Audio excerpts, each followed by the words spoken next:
Many musicians love the feel of playing a genuinely vintage instrument, something which has been caressed and played for many years before they got their hands on it. While vintage instruments would have been very expensive and out of the reach of many musicians until recently, the economic problems across the world have seen prices for instruments such as saxophones tumble.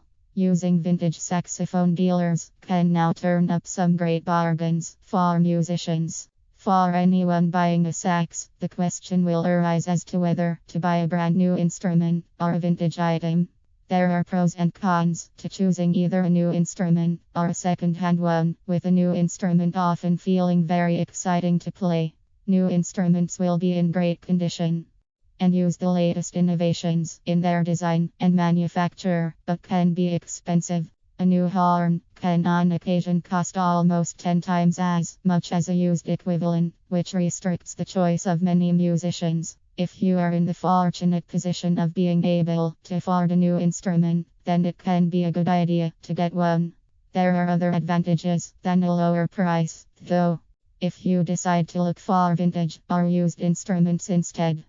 The quality of older instruments is often actually better than many brand new items, simply due to modern manufacturing techniques. Many brand new instruments are mass produced, meaning that the old attention to detail practiced by craftsmen in the past is no longer there. As instruments are produced in greater quantities than ever before, some of the quality is sacrificed for the sake of quantity. As well as being a good cost-effective option, then a used sax can also offer a much better playing experience for the musician. The materials and craftsmanship of older instruments does tend to be better, and you are more likely to end up buying an instrument with a real character of its own. Should you decide on a vintage option, there is also a greater range of prices in the used instrument market.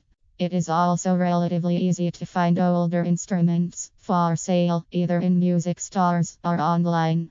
Indeed, many online and high street stores specialize in selling second-hand instruments, and a good deal can often be found if the buyer is prepared to put in some time for research. If you are prepared to spend some time researching, then an instrument of real character can be found. If you are an inexperienced musician, though, it can be difficult to filter out the good deals from the bad. This is why it is important to speak to more experienced musicians and take one along the store with you, if possible. An instrument has to feel like it is truly yours for you to get as much out of it as possible. Vintage saxophone dealers can provide new and more experienced musicians with good quality instruments for good prices. A second-hand instrument is likely to be better crafted and to have more character when being played. As with any kind of shopping experience, if you are prepared to put some time in for research, you could end up with a very impressive instrument indeed.